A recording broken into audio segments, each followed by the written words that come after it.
Hello বন্ধু, আসসালামু আলাইকুম। সবাই কেমন আছেন?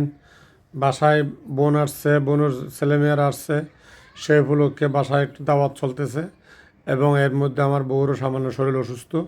এমনি সব মিলিয়ে আমাকে রান্নার দায়িত্ব নেওয়া হলো। রান্নার প্রথমে বাজারে গেলাম, বাজার থেকে মুরগি নিয়ে আসলাম। মুরগির রান্না বাজা কুড়া বাছা সব কিছু আমার দায়িত্বে আমি করলাম।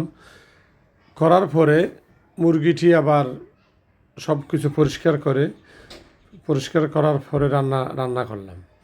এর মধ্যে একটা কথা ভাই, দেখেন, এ দেশের সাধারণ জনগণ বলেন, কর্মচারী বলেন, কর্মকর্তা বলেন, প্রত্যেক জায়গায় কোনো পুরুষ মানুষ যদি কোনো অসুস্থ হয় তার কর্মস্থলে, তার বউ যেয়ে ওখানে কোনো রান্না করার দায়িত্ব নিতে পারে না।